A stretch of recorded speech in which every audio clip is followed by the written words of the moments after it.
이 시간에 다 같이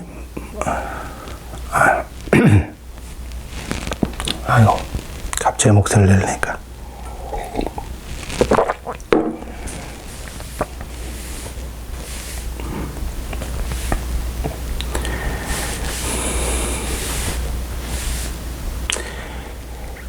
이 시간에 다 같이 마음을 모아 묵상기도 드림으로 2월 마지막 제주 주일 예배를 하나님 앞에 함께 드리겠습니다. 다 같이 기도하겠습니다. 사랑이 많으신 아버지 하나님, 오늘도 저희를 지켜주시고 믿음 가운데 인도해 주셔서 감사를 드립니다. 온 세상 가운데 전쟁의 소식과 또 질병의 소식으로 인하여 저희들이 마음 쉴 곳 없는 때입니다. 그러나 주님께서 이 예배를 통하여 우리의 마음 가운데 소망의 음성을 들려주시고 우리가 하나님 안에서 위로를 얻을 수 있도록 인도해 주시기를 원합니다. 주님, 우리가 믿음으로 예배할 때마다 하나님이 함께 하신다고 약속하여 주셨사오니 오늘도 사랑하는 성도들 신령과 진정으로 예배 드릴 때 진정 주님이 함께 하시는 복된 예배의 자리가 될 수 있도록 인도하여 주시옵소서. 우리 모두 성령이 주시는 귀한 은혜를 받게 하여 주시옵소서. 감사를 드리며 예수 그리스도의 이름으로 기도하였습니다. 아멘.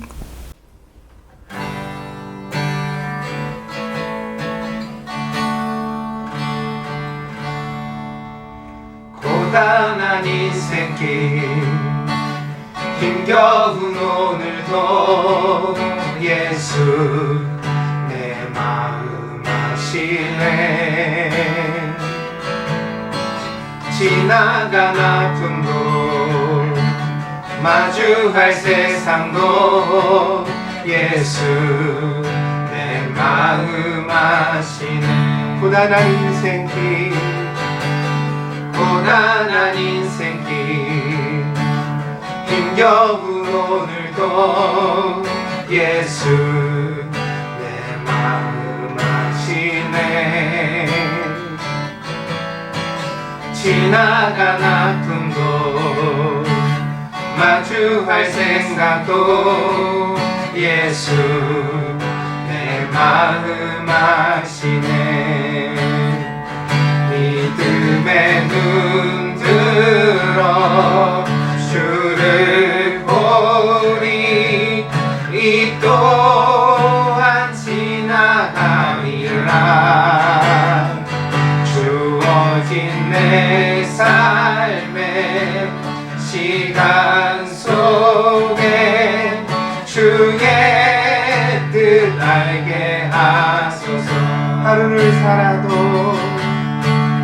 하루를 살아도 기쁨으로 가리. 예수 늘 함께 하시네. 후회도 염려도 온전히 맡기니. 예수 늘 함께 하시네. 믿음의 눈 들어 주를 보리. 이 또한 지나가리라. 주어진 내 삶의 시간 속에 주의 뜻 알게 하소서. 믿음의 눈 들어 주를 보리.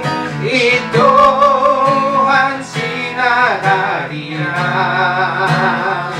주어진 내 삶의 시간 속에 주의 뜻 알게 하소서. 주의 뜻 알게 하소서. 주의 뜻 알게 하소서.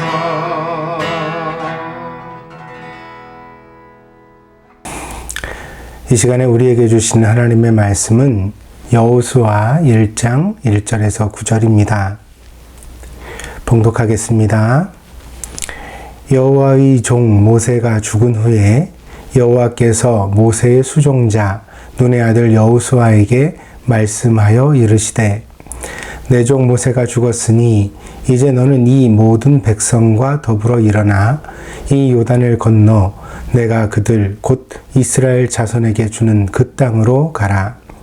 내가 모세에게 말한 바와 같이 너희 발바닥으로 밟는 곳은 모두 내가 너희에게 주었노니 곧 광야와 이 레바논에서부터 큰 강 곧 유브라데 강까지 해쪽 속의 온 땅과 또 해지는 쪽 대해까지 너희의 영토가 되리라. 내 평생에 너를 능히 대적할 자가 없으리니 내가 모세와 함께 있었던 것 같이 너와 함께 있을 것임이니라. 내가 너를 떠나지 아니하며 버리지 아니하리니 강하고 담대하라. 너는 내가 그들의 조상에게 맹세하여 그들에게 주리라 한 땅을 이 백성에게 차지하게 하리라. 오직 강하고 극히 담대하여 나의 종 모세가 내게 명령한 그 율법을 다 지켜 행하고 우로나 좌로나 치우치지 말라. 그리하면 어디로 가든지 형통하리니 이 율법책을 내 입에서 떠나지 말게 하며 주야로 그것을 묵상하여 그 안에 기록된 대로 다 지켜 행하라. 그리하면 내 길이 평탄하게 될 것이며 내가 형통하리라. 내가 내게 명령한 것이 아니냐. 강하고 담대하라. 두려워하지 말며 놀라지 말라. 내가 어디로 가든지 내 하나님 여호와가 너와 함께 하느니라 하시니라. 아멘.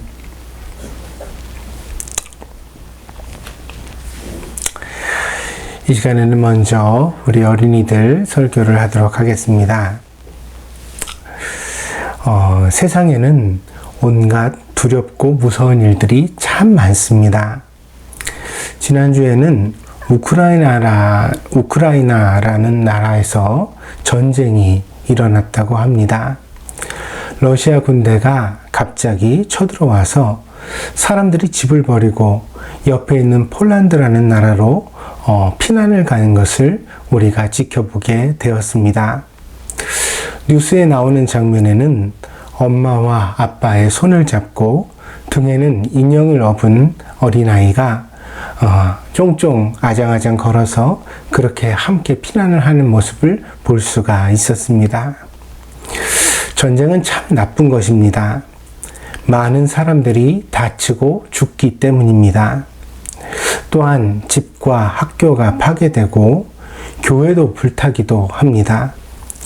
영화 속에서 전쟁이 그려질 때는 멋지게 그려지기도 하지만 실제로 일어나는 전쟁은 많은 사람들의 눈물과 고통과 비명의 그런 현장이 되고 맙니다. 때문에 우리 어린이들이 함께 평화를 위해서 기도해 주었으면 합니다. 우크라이나에서 전쟁이 멈추고 평화가 다시 찾아질 수 있도록 러시아의 군대가 속히 자기의 나라로 돌아가고 사람들이 다시 사이좋게 살아가는 그런 세상이 되어지도록 우리가 함께 하나님 앞에 기도해 주기를 바랍니다. 전쟁이 아니라도 여러분에게 두려운 일들이 있을 겁니다. 갑자기 나쁜 꿈을 꾸다 잠이 깨었을 때 우리는 무서움증이 나서 괜히 그냥 벌벌 떨기도 합니다. 또 낯선 곳에 갔다가 길을 잃어버리게 되었을 때 우리는 어쩔 바를 몰라서 그만 길 한가운데서 울 수도 있습니다. 또 혹시 여러분이 새로 유치원이나 학교에 전학 가게 되었을 때 잘 알지 못하는 많은 사람들 앞에 서게 되어지면 굉장히 두려운 마음이 생기기도 합니다. 어떤 아이는요, 여러분 개나 고양이 좋아하세요? 개나 고양이 보면 막 달려들어서 만지고 쓰다듬고 그러는 아이들도 있지만 어떤 아이는 개나 고양이를 몹시 무서워하기도 합니다. 또 어둠에 대하여서 그런 두려움이 있어서 밤에 온 집안에 불을 켜고 다니는 그런 아이도 있습니다. 이 모든 것이 우리에게 있는 두려운 모습입니다. 근데 우선 목사님이 하나 알려주고자 합니다. 그것은 모든 사람에게는 각각 두려움이 있다는 것입니다. 세상에 아무것도 두렵지 않은 사람은 있을까요? 없을까요? 없습니다.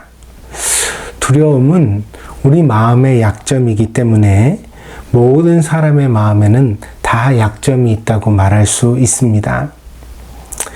그래서 사람의 마음 가운데 두려운 마음을 모두 다 없애버릴 수는 없습니다. 나이를 먹어가면서 현명해지면 이전에 두려워하던 것을 이제는 안 두려워하게 되기도 하지만, 그래서 두려움이 점점 사라지기도 하지만, 그것은 이전에 두려워하던 것을 지금은 두려워하지 않는다는 것 뿐이지 우리 마음에서 모든 두려움이 사라졌다는 뜻은 아닙니다. 그러니까 우리 친구들도 혹시 겁이 난다고 두려운 마음이 생긴다고 하여서 너무 나는 이상한가 봐, 나는 너무 약한가 봐, 이렇게 생각을 안 하셔도 되겠습니다. 둘째로 여러분에게 해주고 싶은 말은 두려움은 덜어내거나 조절할 수 있는 마음이라는 것입니다. 여러분은 두려울 때 어떻게 하나요? 무서운 꿈을 꾸어서 갑자기 한밤중에 잠이 깨면 여러분은 어떻게 하죠? 물론 용감한 어린이는 씩씩하게 그냥 괜찮아 그러면서 잠이 들 수도 있겠지만, 조금 우리 마음속에 두려움이 있는 어린이들은 엄마를 부르거나 아빠를 불러서 그 품에 꼭 안겨서 잠들기도 합니다. 이렇게 엄마 아빠의 품에 안기면 조금은 안전한 느낌이 들고 두려움이 사라지기 때문입니다. 물론 어른이 되면 계속 엄마 아빠의 품에 안길 수는 없습니다. 여러분이 엄마 아빠보다 훨씬 커지고 엄마 아빠가 노인이 되고 나면 그때는 엄마 아빠가 여러분을 안아주는 게 아니라 여러분이 엄마 아빠를 안아드려야 되겠지요. 그러니까 엄마 아빠를 통해서 우리가 모든 두려움을 다 이길 수는 없을지도 모릅니다. 그러나 분명한 사실은 두려운 마음을 덜어낼 수 있다는 것입니다. 우리가 그 방법을 잘 찾기만 하면 훨씬 안 무섭고 덜 불안한 그런 사람이 될 수 있다는 것입니다. 오늘 성경에 나오는 이야기는 모세가 이제 이스라엘 백성들을 인도했는데 나이가 많아서 그만 이제 세상을 떠나게 되었습니다. 그래서 이렇게 세상을 떠나게 되었는데 모세는 굉장히 좋은 지도자였거든요. 그래서 마치 엄마 아빠가 자식을 돌보는 것처럼 그렇게 이스라엘 사람들을 그렇게 잘 사랑하고 섬기면서 이끌었던 지도자였습니다. 그런데 어쩔 수 없이 사람이 나이를 먹으면 이제 힘도 떨어지잖아요.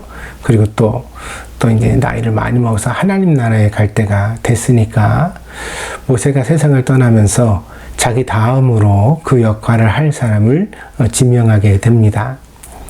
그 사람이 누구냐면 여호수아입니다. 모세를 이어받아서 이스라엘 사람들을 이끌었던 지도자입니다. 여호수아는 젊어서부터 아주 용감한 장군이었습니다. 젊은 시절부터 이스라엘을 공격하는 약탈자가 나타나면 맨 먼저 앞장서 맞서 싸웠고요. 또 모세를 통해 주시는 하나님의 말씀이면 무엇이나 열심으로 순종하는 좋은 믿음의 사람이었습니다. 그렇지만 여호수아도 갑자기 자기가 하던 일이 아니라 새로운 일을 이렇게 임명받게 되었을 때, 그리고 또 그 일이 매우 어려운 일이잖아요. 한 명이 아니라 이스라엘 사람들이 당시에 200만 명 가까이 되었는데 이 200만 명이나 되는 사람들을 갖다가 이렇게 이끌고 지도한다는 것은 참 어려운 일이거든요.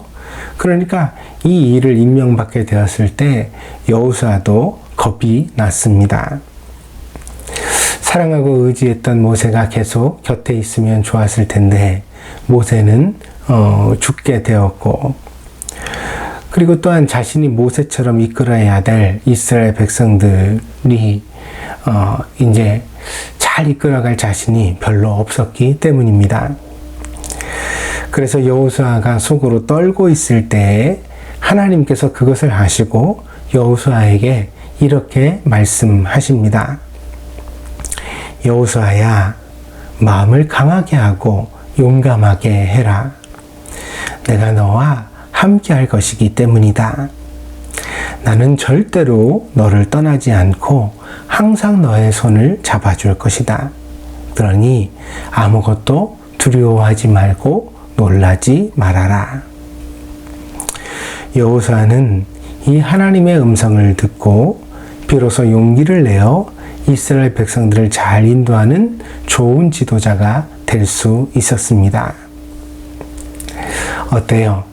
하나님은 우리 마음을 참 잘 아시죠? 여호수아의 두려워하는 마음을 아시는 하나님이 아마 우리들의 두려워하는 마음도 아실 것입니다. 그리고 하나님은 이렇게 우리를 잘 아실 뿐 아니라 우리가 두려움을 잘 이겨낼 수 있도록 곁에서 도와주시고 지켜주실 것입니다. 때문에 우리 어린이들에게 불안하고 두려운 마음이 든다면 제일 먼저 할 일은 하나님 앞에 기도하는 일이라고 말씀드리고 싶습니다. 하나님께서 여호수아에게 약속하신 것처럼 우리의 손을 꼭 잡아달라고, 우리의 두려운 마음을 덜어주시고, 그래서 다시 우리도 여호수아처럼 용감한 사람이 되게 해달라고 그렇게 기도하시면 되겠습니다. 사랑하는 동경드림교회 어린이 여러분, 여러분은 어떤 두려움 속에서도 다시 용기를 되찾을 수 있습니다. 하나님께서 여러분과 언제나 함께 해 주실 것이기 때문입니다. 그 하나님의 손을 붙잡게 되는 순간 마치 우리들이 엄마 아빠의 품에 안기는 것처럼 우리의 마음은 안심하게 되고 다시 용감하게 되어서 모든 두려움을 이겨낼 수 있을 것입니다. 그러니 항상 두려움이 찾아올 때는 하나님 앞에 정말 기꺼이 기도하는 그런 모습을 꼭 가지시기를 바랍니다. 기도하겠습니다. 예수님, 우리는 특별히 겁쟁이가 아닙니다. 그러나 때로는 두렵고 불안할 때도 있습니다.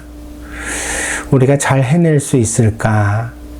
그리고 또한 우리가 계속 모든 일들을 잘 이겨나갈 수 있을까? 이런 생각이 들 때 우리는 마음이 흔들리고 불안하게 됩니다. 그때 우리도 하나님 앞에 기도하고 여호수아처럼 하나님의 음성을 들을 수 있는 사람이 되게 해주세요. 하나님은 언제나 우리와 함께 하신다고 약속하셨습니다. 하나님이 우리를 붙잡아 주실 때에 우리는 다시 용감하게 되어서 두려워하거나 놀라지 않는 그런 하나님의 사람이 될 줄 믿습니다. 하나님, 저희와 함께 해주세요. 감사드리며 예수님의 이름으로 기도했습니다. 아멘. 자, 이제 어린이들은 가졌다가 축도할 때 오시면 되겠습니다.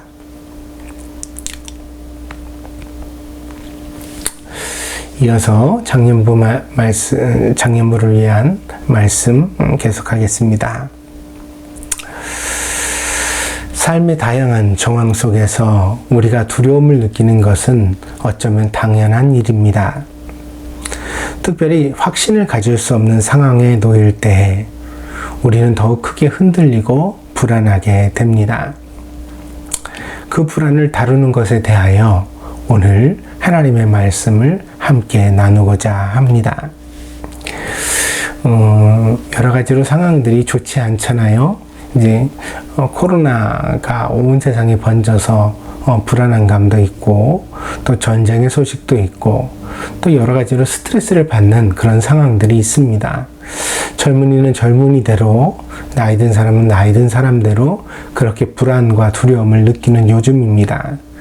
그래서 앞에서 어린이 설교도 했지만 두려움을 느끼는 것이 낯선 일은 아닙니다. 이상한 일도 아니고요. 혹시라도 내가 믿음이 연약하기 때문에, 인격적으로 내가 부족하기 때문에 이렇게 마음이 불안한 것은 아닐까, 두려워하는 것은 아닐까, 그렇게는 생각 안 하시면 좋겠습니다. 다만 모든 사람에게 찾아올 수 있는 이 불안과 두려움을 우리가 신앙 가운데 하나님이 주시는 은혜 가운데서 잘 다스려갈 수 있다는 사실을 오늘 말씀 속에서 함께 생각해 봤으면 합니다.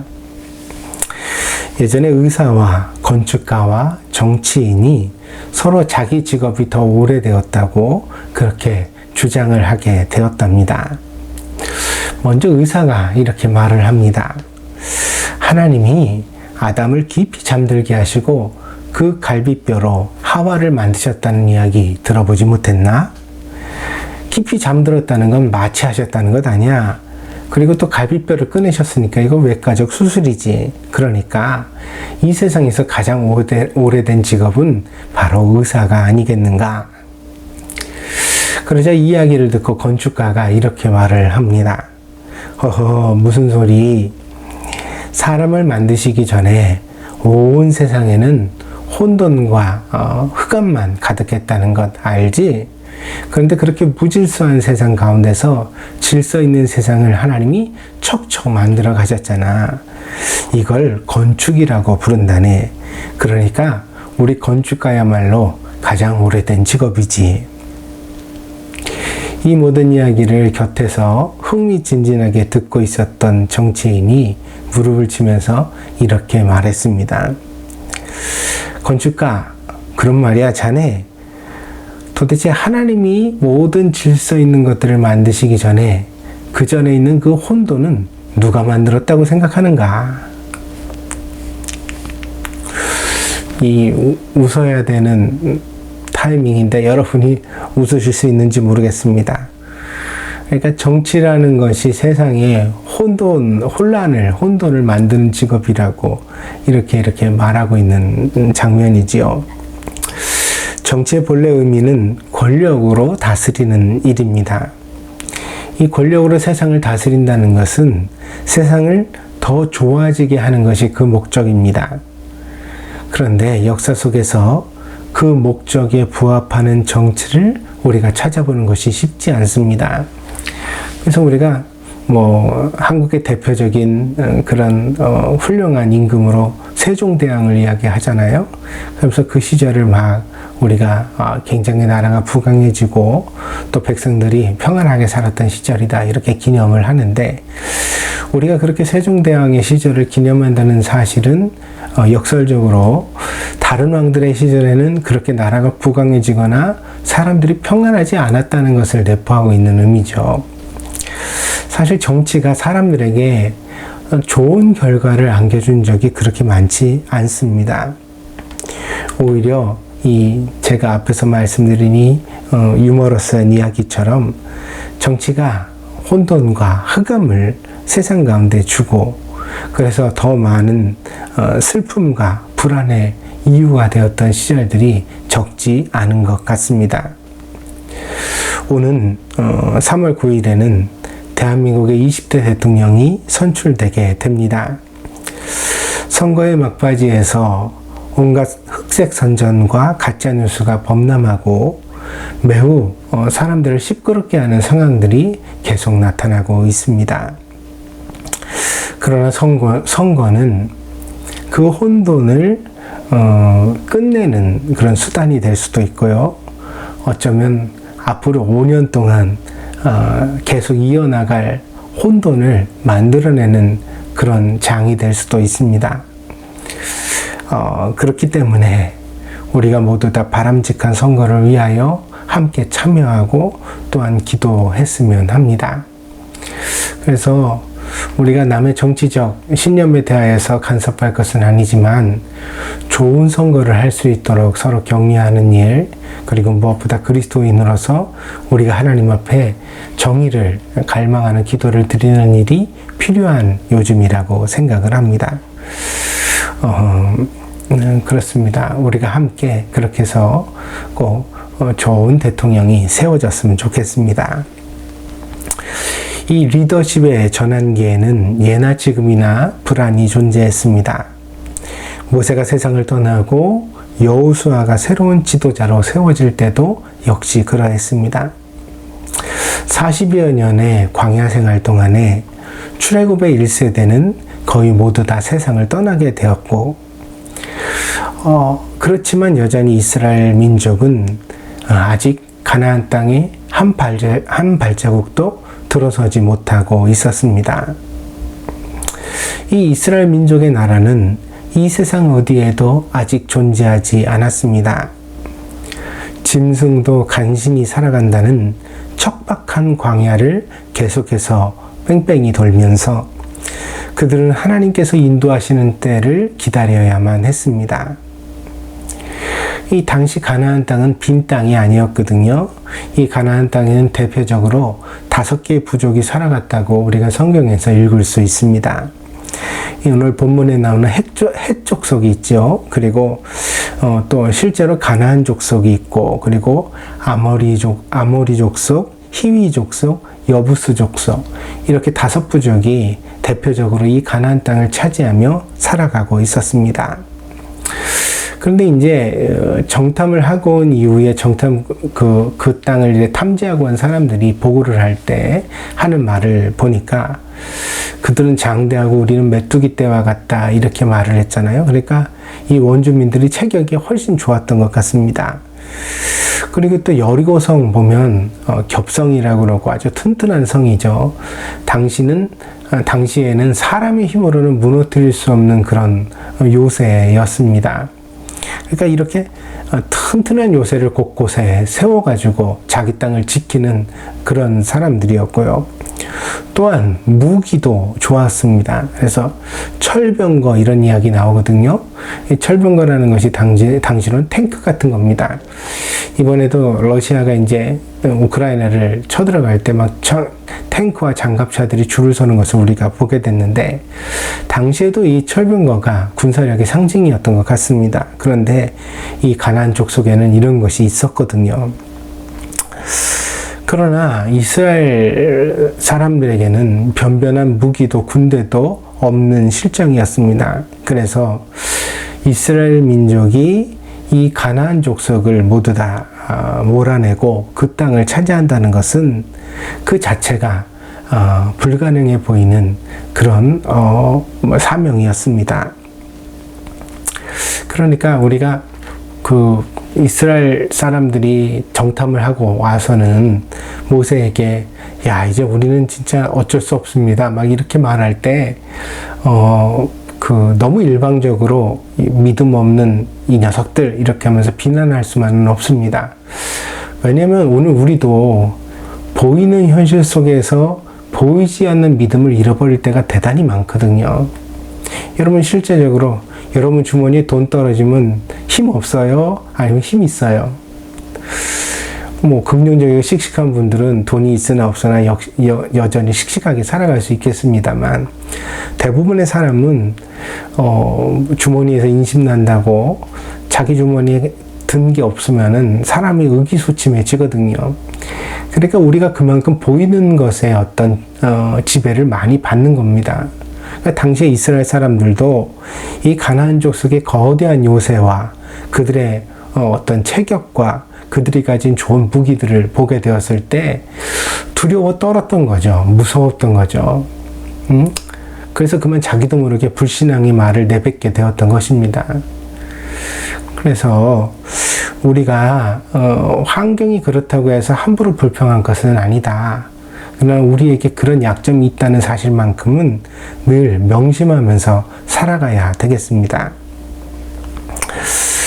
이렇게 가나안 땅이 아주 강대하였다 하여서 이스라엘 민족에게 다른 대안이 있는 것도 아닙니다. 이미 이집트를 나온 것은 40년이 지났고요.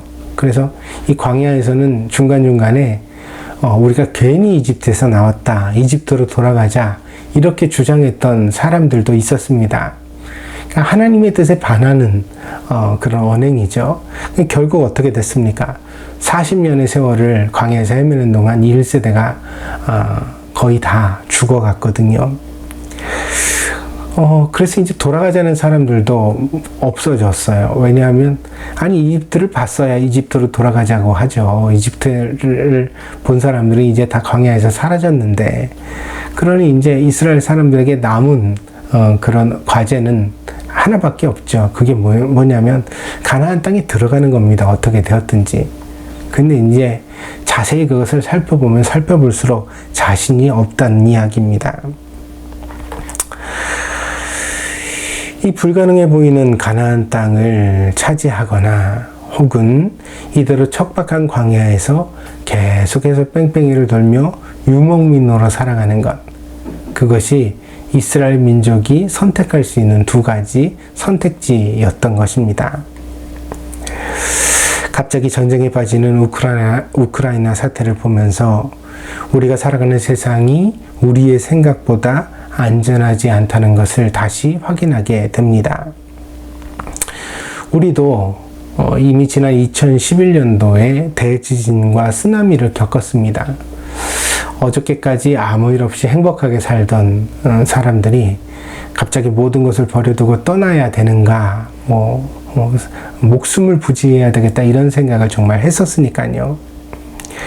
그리고 또한 지금 우리는 코로나19의 팬데믹이라는 지구적 재앙을 지나고 있습니다. 그래가지고 어제까지는 괜찮았는데 오늘까지만 해도 막 주변에서 어떤 아픈 사람들이 나타나고 이러니까 두렵지요. 한 달여 전쯤인가 미국은 우리보다 먼저 유행이 지나갔으니까요. 뉴욕타임즈에 그런 재미난 칼럼이 났었다니까요. 칼럼니스트가 뭐라고 말하냐면, 자기 주변에서 오미크론 코로나 바이러스에 감염된 사람이 없다면 인간관계를 다시 한번 돌아보시라. 인간관계 못한 거다. 사람들 사이 관계하는 것이 너무 좁은 것이다. 이렇게 우스갯소리로 말하는 칼럼도 게재된 적이 있습니다. 그러니까 우리가 살아가는 이 세상이 참 안전한 곳이 없습니다. 아침에 아이들이 조잘조잘 떠들다가 식탁에서 그렇게 떠들다가 등교를 하고, 저녁이면 가족이 다시 오손도손 모여서 저녁을 함께 먹으며 따뜻한 미래를 상상하는 일이 결코 그렇게 당연한 일은 아니었구나. 참 이게 참 귀한 일상이었구나. 그것을 절감하게 되는 요즘입니다. 여러분, 행복은 곁에 있을 때 꼭 잡으셔야 합니다. 너무 멀리 미루지 마시고, 지금 현재 다소 부족한 것이 있더라도 지금 우리가 살아가는 이 자리에서 기뻐하고 감사하고 행복하게 살아가는 그런 여러분들이 되시기를 축복드립니다. 그래서 아직 아이들이 어려서 곁에 있어줄 때, 그리고 우리가 아직 건강할 때, 아직 우리에게 여유가 있을 때, 지금이 바로 행복할 때라는 것, 우리가 다시 한번 생각하면서 소중한 현실을 함께 살아갔으면 합니다.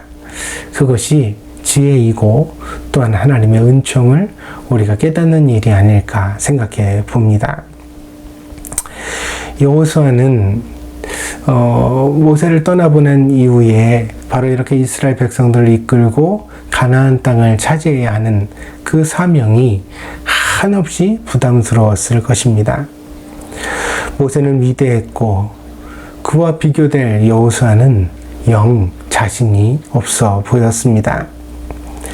또한 모세도 하지 못한 그 과업을 도전하여 성취한다는 것은 여호수아에게도 막막하고 불안한 마음을 주었을 것입니다. 사실 이제 가나안 땅을 미리 들어가서 이렇게 살펴봤던 사람은 모세가 아니라 여호수아였거든요. 그래서 모세는 이스라엘 백성들을 데리고 광야에 머물러 있었고, 그 땅에 직접 들어가서 가나안 땅이 얼마나 강대한 민족들이 살아가고 있는지를 직접 눈으로 봤던 사람은 여호수아였습니다. 그러니까 여호수아가 가진 부담감 그리고 불안이 훨씬 더 컸을 것이라고 생각해 볼 수 있습니다. 그래서 하나님께서는 그 마음을 잘 아시고 여호수아에게 강하고 담대하라고 오늘 본문에서 말씀하시는 것입니다. 오늘 우리가 읽은 본문, 그러니까 여호수아를 향한 하나님의 말씀을 두 부분으로 나누어 생각해 볼 수 있습니다. 첫 부분은 1절에서 4절에 나타나는데 바로 하나님께서 여호수아에게 사명을 확인시켜 주는 부분입니다. 한번 읽어보겠습니다. 1절부터 4절까지입니다. 여호와의 종 모세가 죽은 후에 여호와께서 모세의 수종자 눈의 아들 여호수아에게 말씀하여 이르시되 내 종 모세가 죽었으니 이제 너는 이 모든 백성과 더불어 일어나 이 요단을 건너 내가 그들 곧 이스라엘 자손에게 주는 그 땅으로 가라. 내가 모세에게 말한 바와 같이 너희 발바닥으로 밟는 곳은 모두 내가 너희에게 주었노니 곧 광야와 이 레바논에서부터 큰 강 곧 유브라데 강까지 해쪽 속에 온 땅과 또 해지는 쪽 대해까지 너희의 영토가 되리라. 여기서 우리가 주목할 것은 영토와 땅이 아닙니다. 바로 하나님의 약속입니다. 세상의 땅은 많지만 이스라엘 민족에게는 그들의 조상 아브라함에게 하나님께서 특별히 약속하신 땅이 있다는 것입니다. 그 약속을 완성하기 위하여 하나님께서는 이집트를 이스라엘 백성들이 이집트를 탈출하게 하셨고, 또한 지난 40여 년 동안 광야를 돌아 여기 요단강가까지 이르게 하셨던 것입니다. 때문에 본문을 통해 우리가 다시 한번 마음에 명심할 내용은 바로 하나님께서는 한번 하신 약속을 결코 바꾸지 않으시는 신실하신 하나님이시라는 사실입니다. 저는 제가 하나님께 처음 소원하던 날을 지금도 생생하게 기억합니다. 제가 처음으로 하나님 앞에 제 인생을 드린다고 그렇게 기도했던 것이 바로 중학교 3학년 때 여름방학이었습니다. 고등학교 진학도 앞두고 있어서 부담이 되었지만 그 당시에는 저에게 여러 가지로 가정사가 많은 일들이 닥쳐서 그야말로 혼돈과 두려움 속에 제가 놓여 있었습니다. 그 당시를 되돌아 생각해 보면 하루하루가 막막하고 어린 마음을 둘 곳이 없었던 것 같습니다. 그때 이제 저희 외할아버님이 교회 장로님이셨는데 제가 이제 집에만 박혀 있고 그러니까 교회 그 학생들에게 말씀을 하셨던 것 같습니다. 내 외손자가 지금 이제 와 있는데 방 안에만 갇혀 있고 그러니까 좀 교회 좀 데리고 가라. 그래서 이제 전도사님이랑 학생들이 와가지고 싫었죠, 몹시. 싫었는데 교회 가자고 막 저를 갖다 잡아 끌어서 억지로 이제 교회를 가게 되었습니다. 그런데 그렇게 끌려간 교회에서 기도를 하다가 눈물이 터졌습니다. 간절한 믿음으로 기도를 하는 것이 아니라 어쩌면 내 신세에 대한 한탄과 서름으로 하나님 앞에 통곡을 했던 것 같습니다. 그렇게 울다가 나는 나도 모르게 그런 기도를 하나님 앞에 드렸습니다. 하나님이 계시다면 나 좀 붙들어 주세요. 나를 하나님이 지금 붙들어 주시면 내 인생을 당신에게 드리겠습니다. 그 말이 무엇을 의미하는지 그 당시에는 알지도 못했습니다. 그냥 뭔가 가슴에서 소름이 복받치니까 내 자신이 마음이 상했었으니까 울다가 나도 모르게 그렇게 하나님 앞에 딜을 하는 기도를 했던 것 같습니다. 그러나 그 기도는 하나님께서 내 입을 통해 받으신 처음 소원이었고 그 약속의 등불 아래에서 나는 지금까지 올 수 있었습니다. 사랑하는 여러분, 하나님께서 여러분 각자에게 어떻게 나타나시고 무슨 말씀을 하셨는지 저는 알지 못합니다. 그러나 한 가지는 확신을 가지고 여러분에게 말씀을 드릴 수 있습니다. 그것은 하나님께서 여러분에게 하신 말씀이 있다면 그 말씀은 언젠가 반드시 이루어지게 될 것이라는 사실입니다. 그분은 신실하시며 우리와 약속하신 바를 결코 어기는 법이 없는 하나님이시기 때문에 그분은 전능하신 하나님이시기 때문에 그분의 말씀은 틀림이 없다는 것입니다.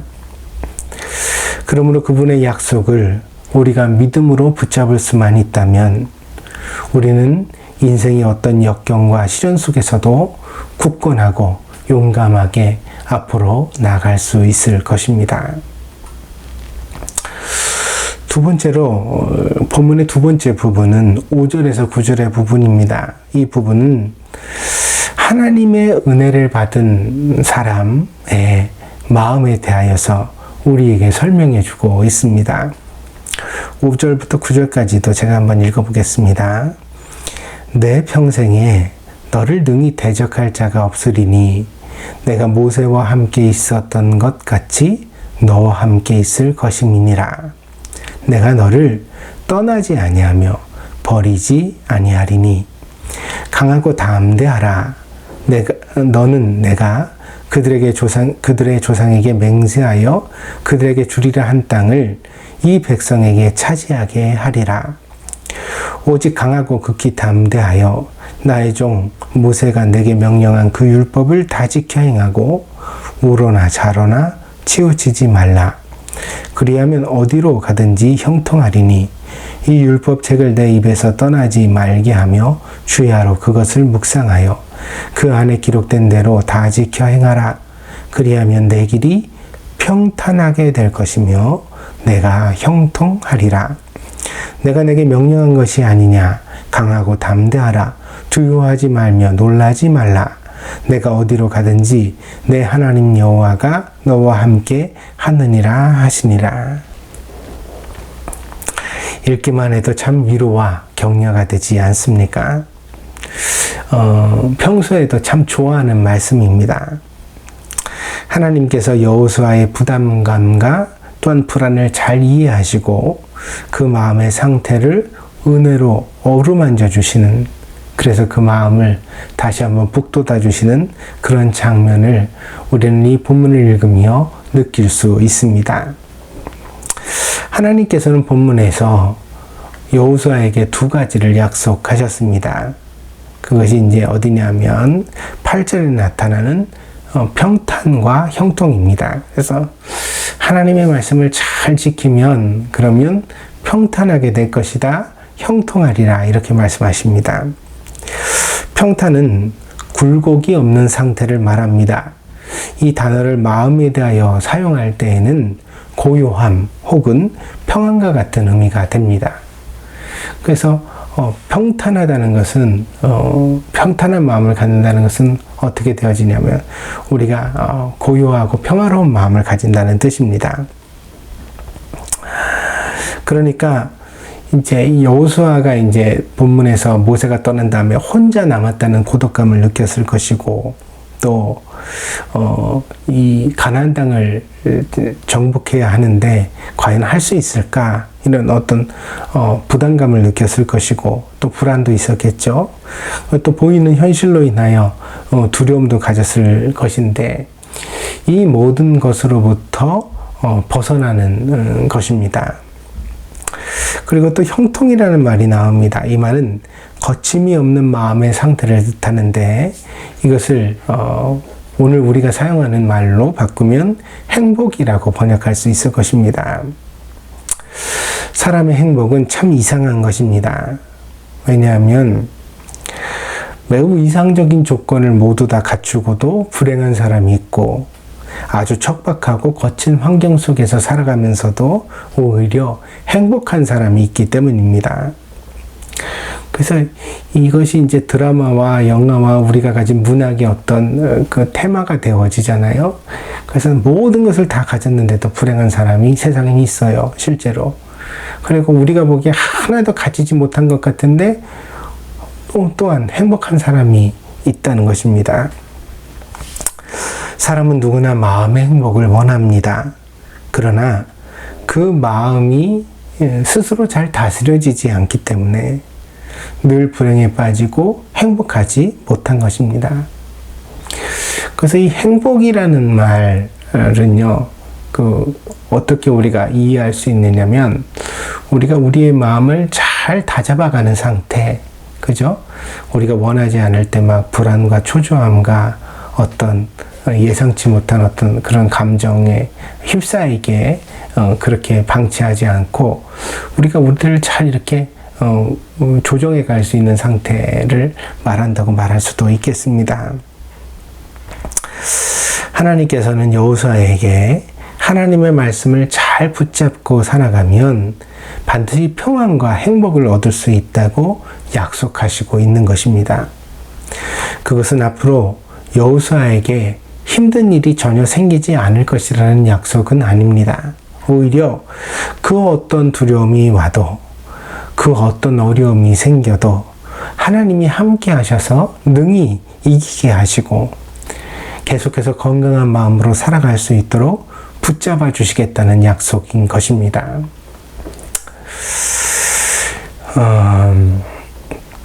오늘 주일인데 이제 어제 한국의 초대 문화부 장관을 지내신 이어령 교수가 세상을 소천하셨습니다. 세상을 떠나셨습니다. 향년은 89세로 알려졌고요. 적지 않은 연세이지만 그 인품과 글이 많은 사람들에게 계속해서 그리울 것이라고 생각하게 됩니다. 이어령 장관님은 아주 늦게 크리스찬이 되셨습니다. 70이 넘어서 세례를 받고 크리스찬이 되셨습니다. 평생 이성을 추구하며 자기는 무신론자라고 그렇게 말하면서 살아오셨던 분인데, 그분을 하나님의 품으로 인도한 것은 굉장히 이어령 교수에게 아픈 딸이었던 맏딸 이민아 씨였습니다. 이 이민아 씨는요, 이 대학을 다니던 시절에 그 소설가이자 지금은 정치인으로 많이 알려진 김한길 씨를 만나가지고 사랑에 빠집니다. 그래서 그 둘이서 결혼을 하겠다고 미국으로 가버렸어요. 그리고 거기서 이제 유진이라는 아들을 함께 낳았습니다. 그러나 이들의 결혼 생활은 원만하지 못했습니다. 그래서 결혼 5년 만에 파경을 맞이하고 말았습니다. 더구나 그녀의 아들이었던 유진이는 특수자폐를 진단받았다고 합니다. 그래가지고 엄마의 돌봄이 굉장히 절실했기 때문에 이민아 씨는 그 아들을 돌보는 것에 정말 전념하면서 그렇게 살아야 됐습니다. 그래서 이제 여자가 남편과 이혼을 하고 혼자 힘으로 또 장애가 있는 그런 아들을 잘 돌보기 위하여서 정말 억척스럽게 그렇게 살았고, 그래서 결국은 미국 LA에서 이 법률을 전공하고 검사가 되었습니다. 그러나 시련은 여기서 끝나지 않았습니다. 2011년도로 기억을 하는데, 그때 당시에 이제 아들이 25살이었습니다. 근데 갑자기 감기 증상을 앓다가 쓰러지더니 혼수 상태에 빠지고 맙니다. 그리고 손쓸 새도 없이 19일 만에 병원에 입원하여 혼수 상태에 빠진 지 19일 만에 그만 세상을 떠나고 말았습니다. 그래서 그 이후로도 수십 년이 지났지만 여전히 그 정확한 이유를 알지 못한다고 합니다. 그렇게 갑자기 그녀의 아들이 세상을 떠나고 말았습니다. 그녀는 아들의 죽음 앞에서 하나님을 원망하며 꽤 오랜 시간을 눈물로 살았습니다.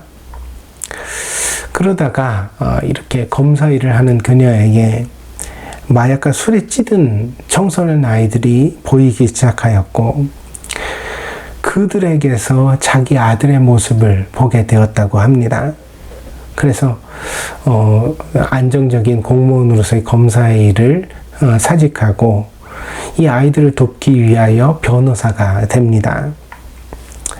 이민아 씨는 방황하는 아이들을 붙들어 줄 때마다 그 아이들의 얼굴에서 떠나보낸 자기 아들 유진이의 얼굴이 보였다고 말합니다. 결국 그녀는 이 일을 더 잘하기 위하여 후에는 목사가 되었습니다. 그러나 이 이민아 씨의 불행은 정말 소설처럼 여기서 끝나지 않았습니다. 그녀는 이제 그 갑상선암을 앓았고요. 그 이후에는 아주 병약해져 가지고 건강이 좋지 못했는데 그러다가 그 망막 박리 증세라는 것이 와서 실명을 하게 됩니다. 그래가지고 눈이 정말 안 보이게 되었습니다. 이때 이제 아버지 이여령 씨가 자기 딸이 인생이 이렇게 되었으니 결혼도 실패하고 막 어렵게 난 아들도 장애를 가지고 간신히 키웠는데 25살에 급히 세상을 떠나고 또 암을 앓고 그러다가 또 눈까지 안 보이게 되었으니까 아버지의 심정이 어떻겠습니까? 그냥 정말 뭐 가슴에 피가 맺히지요. 결국에는 이여령 선생이 이때도 이제 이민아 씨가 하나님을 믿고 있었으니까 자기 딸의 하나님한테 눈물로 그렇게 기도를 하게 되었다고 합니다. 이여령 씨의 책 지성에서 영성으로라는 책 중에 이 부분이 나옵니다. 미나가 어제 본 것을 내일 볼 수 있고 오늘 본 내 얼굴을 내일 또 볼 수만 있게 해주신다면 저의 남은 생을 주님께 바치겠습니다. 이게 이여령 씨가 하나님 앞에 드렸던 기도입니다. 놀랍게도 이 기도는 응답을 받았습니다. 이 기도를 드리고 7개월 만에 이민아 씨의 눈이 그 망막 박리 증세라는 것이 사라졌다고 합니다. 그래서 그녀의 눈이 회복되어서 다시 이제 볼 수 있는 그런 이렇게 되었습니다. 이걸 뭐 의학적으로도 잘 설명이 안 되고요. 그러니까 이여령 선생은 이것을 하나님의 부르심에 대한 확신으로 여겼다고 합니다. 그래서 하나님이 자기 기도를 들어주셨으니까 자기도 약속대로 세례를 받고 크리스찬이 된다. 그래서 이제 기독교에 이제 참 함께하게 되었습니다. 그러나 이민아 목사의 시련은 이것으로 끝은 아니었습니다. 그녀는 결국 갑상선암이 재발하여서 그래서 아버지보다도 먼저 세상을 떠나게 됩니다. 그녀는 마지막 순간까지도요, 아픈 몸을 부여잡고 강대상을 의지하여 설교했다고 합니다. 또한 은혜 가운데 살아가는 사람답게 그렇게 힘든 인생을 마무리 지으면서도 평안한 모습을 보여주었다고 합니다. 그래서 이여령 교수가 생전에 그런 말씀하셨습니다. 이제 나는 내가 믿음이 좋지는 못하지만 내가 이제 죽으면 내 딸 보러 하나님 나라에 갈 거다. 이렇게 말씀하시는 것들을 우리가 들을 수 있었습니다. 기독교 신앙의 능력은 병을 고치고 기적을 일으키는 것이 아닙니다. 그런 것은 우리가 하나님을 느끼고 믿을 수 있도록 하나님께서 아주 가끔 보여주시는 사인에 지나지 않습니다. 그게 본질은 아니다는 거죠. 다만 하나님이 나 여기 있다. 내가 여기 있으니까 두려워하지 말아라, 무서워하지 말아라, 그렇게 우리에게 말씀해 주시는 하나님의 음성이 한 어떤 모습일 뿐이라는 것입니다. 신앙의 보다 본질적인 것은 바로 평안과 행복입니다.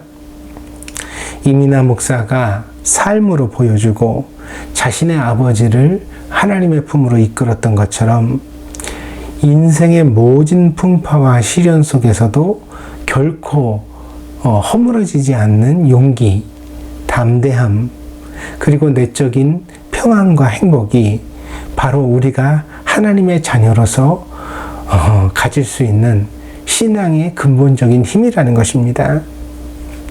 그래서 우리가 이렇게 우리 인생 가운데서 지지 않고 끝까지 싸워나갈 때, 담대할 때, 우리는 죽어가는 존재가 아니라 영원한 생명을 가지고 하나님 나라에 들어가는 존재라는 사실을 세상에 보여줄 수 있게 되는 것입니다. 하나님은 오늘도 여호수아를 통해 우리에게 말씀해 주십니다. 그것은 하나님께서는 결코 우리를 떠나지도 않고 버리지도 않으신다는 것입니다. 언제나 우리와 함께 하시는 하나님, 임마누엘의 하나님을 오늘도 약속해 주시고 있습니다. 그러므로 우리는 부모를 잃은 아이들처럼 두려워할 필요가 없습니다. 우리에게 약속하신 하나님의 선한 약속이 지금 당장은 이루어지지 않는 것처럼 보일지라도, 그러나 언젠가는 반드시 이루어 주신다는 것을 우리가 확실하게 믿으면서 그렇게 앞으로 우리의 인생을 살아가면 되겠습니다. 하나님은 신실하십니다. 그분이 우리와 함께 하시면 우리는 결국 의미 있는 인생을 완성할 수 있습니다. 그리고 주님의 나라에 들어가게 될 것입니다. 그러므로 오늘 여러분의 상황이 어떠하든지 간에, 이를테면 척박한 광야 같거나 혹은 앞을 가로막는 거대한 성벽처럼 느껴지는 그런 상황 가운데 놓여져 있다 하더라도, 혹은 오늘 여호수아처럼 혼자만 남겨진 것 같은 그런 외로움이 느껴질지라도, 오늘 우리가 읽었던 이 여호수아 1장 1절에서 9절의 말씀을 다시 읽으면서 이 말씀을 붙잡고, 그리고 다시 한번 용기를 가지는 여러분이 되시기를 바랍니다.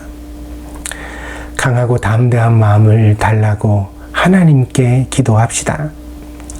여러분은 이 모든 어려움을 이겨낼 수 있습니다. 그리고 평안과 행복을 누리며 여러분의 삶을 살아갈 수 있습니다. 그것이 참 신앙의 능력입니다. 이 말씀을 다시 한번 깊이 묵상하고 믿음으로 붙드는 여러분들이 되시기를 축복합니다. 기도하겠습니다. 복되신 주님, 우리가 연약하여 두려워 떨 때에 우리도 여호수아처럼 주님의 음성을 듣게 하여 주시옵소서. 내가 너와 함께 한단다. 너를 결코 떠나지 않고 버리지 않는단다. 내가 너를 붙들어 줄 테니 강하고 담대하라 말씀하시는 주의 음성이 들려지게 하여 주시옵소서. 하나님은 우리 각자에게 완성하시고 싶은 인생이 있으십니다. 우리는 모두 그 사명과 목적을 가지고 이 세상을 살아가고 있습니다. 그러므로 주저하지 않고 두려워하지 말고 우리에게 주어진 인생을 용감하게 살아가는 저희들이 되게 하여 주옵소서. 여호수아처럼 우리도 하나님 앞에 복종함으로 평안과 행복을 누리는 그런 인생이 되게 하여 주시옵소서. 하나님께서 사랑하는 성도들을 믿음으로 붙들어 주실 줄 믿습니다. 감사드리며 예수님의 이름으로 기도하였습니다. 아멘.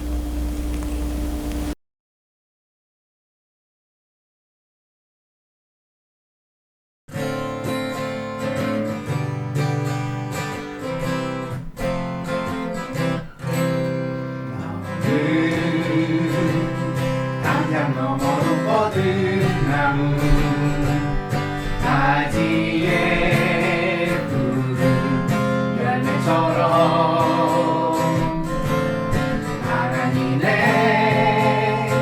귀한 축복이 삶에 하늘길 넘쳐날 거야. 너는 어떤 시련이 와도 능히 이겨낼 만한 힘이 있어. 전능하신 하나님께서 너와 언제나 함께 하시니 너는 하나님의 사랑, 아름다운 하나님의 사랑. 나는 널 위해 기도하며 내 길을 축복할 거야. 너는 하나님의 선물, 사랑스러운 하나님의 열매, 주의 품에 꽃 피운 나무가 되어줘.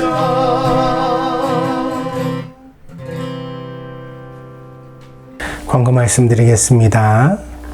우크라이나 사태로 인하여 여러 가지로 세계 정세가 불안한 가운데 있습니다. 러시아는 우크라이나를 침공했고 중국은 대만 연안에서 불안을 만들고 있는 요즘입니다.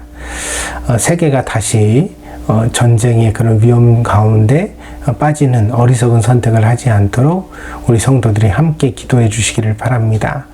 평화를 위해서 기도해 주십시오. 그리고 또 부당한 침략 전쟁으로 어려움에 처해져 있는 우크라이나 사람들을 위해서도 함께 기도해 주시기를 부탁을 드립니다. 또한 설교에도 말씀드린 바와 같이 3월 9일은 대한민국 20대 대선이 있습니다. 이 대통령 선거를 잘 해야 우리가 앞으로 5년 동안 또 평안한 그런 사회를 맞이할 수 있지 않을까 생각해 봅니다. 여러분들 정의롭고 능력 있는 좋은 대통령이 뽑혀질 수 있도록 우리 함께 기도해 주시기를 바라고, 또한 여러분들 또 주변에도 선거를 권해 주시고 함께 해 주시기를 바랍니다. 좋은 선거가 되어서 지금 좀 시끄러운데 이 선거와 함께 이 모든 시끄러운 것이 다 떠내려가면 좋겠습니다. 그래서 좀 평안하고 잠잠한 그런 대한민국이 되도록 함께 기도해 주시기를 바랍니다. 또한 코로나19 사태가 지속되고 있습니다. 일본은 조금 피크를 지나는 것 같고 한국은 이번 주나 다음 주 정도가 피크가 될 것 같습니다. 어려운 때인데 우리도 무사해야 되지만 또 우리의 가족들도 모두 부모 형제도 무사해야 되겠습니다. 계속해서 위하여 기도해 주시기를 바랍니다. 또한 다시 한번 여러분한테 당부를 드리는데 기존에 있던 방식들에 너무 안심하지 마시고 특별히 방역에 더욱더 신경 써 주시기를 바랍니다. 목사는 다음 주일에 동경으로 들어갈 예정입니다. 이제 비행기표를 끊고 여러 가지 준비를 하고 있습니다. 4일날 들어가려고 했는데 비행기표를 잘 예정하지 못해서 6일날 그렇게 들어가게 되었습니다. 곧 여러분을 뵙게 될 테니까요. 여러분 함께 기도해 주시기를 바랍니다. 다른 광고가 없으시면 다 함께 기도하고 축도로 예배를 폐하도록 그렇게 하겠습니다. 주님의 은총을 빕니다. 아무도 우리를 도와줄 수 없고 지켜줄 수 없을 때에도 하나님은 우리와 함께 하시고 우리를 지켜주십니다. 그 주님의 손을 믿음으로 굳게 붙드는 저희들 되게 하여 주시고 날마다 하나님의 보호와 은총 가운데 평안과 행복을 누리는 복된 성도들이 될 수 있도록 인도하여 주시옵소서. 사랑하는 성도들을 위하여 복을 빕니다. 아버지 하나님, 무엇보다 건강을 지켜 주시옵소서. 몹쓸병이 유행하는 이 시절에 하나님 정말 우리 사랑하는 성도들을 건강하게 지켜주시고 한 명도 상함이 없도록 어려움을 당하는 일이 없도록 주님께서 아버지 하나님 그 능력의 손으로 보호하여 주시기를 간절히 원합니다. 저들의 가정에 복을 주셔서 부부가 서로 존경하며 사랑하여 살아가게 하시고 자녀들을 믿음으로 잘 양육하게 하여 주옵소서. 일터에는 아름다운 보람을 주셔서 땀 흘려 수고한 것을 가지고 교회를 지키며 저들의 가정을 잘 지키며 또한 아버지 하나님 소외된 이웃들을 도울 수 있는 복된 손길 되게 하여 주옵소서. 아름다운 관계의 축복을 주셔서 나쁜 사람이 아니라 좋은 사람을 곁에 많이 두게 하시고 외롭지 않은 인생이 되게 하여 주옵소서. 저들에게 하나님 재능과 달란트를 주셔서 아버지 하나님 저들이 감당하는 모든 일들마다 훌륭한 결과를 얻을 수 있게 하시고 주변에 있는 모든 사람들에게 그 능력과 인품으로 칭찬을 얻는 성도들이 되게 하여 주시옵소서. 하나님의 자녀는 이와 같이 다르다고 많은 사람들에게 인정받는 그런 성도들이 될 수 있도록 하나님 붙드시고 인도하여 주시옵소서. 지금은 우리 교회 머리가 되시는 예수 그리스도의 한량없는 은혜와 아버지 하나님의 극진하신 사랑하심과 성령의 감화 감동 내재 충만하신 역사가 오늘도 동경드림교회에서 예배드린 사랑하는 성도들 머리 위에 저들의 가정과 직장과 학업 위에 저들의 모든 인생의 여정 위에 지금으로부터 영원히 함께 계실지어다. 아멘.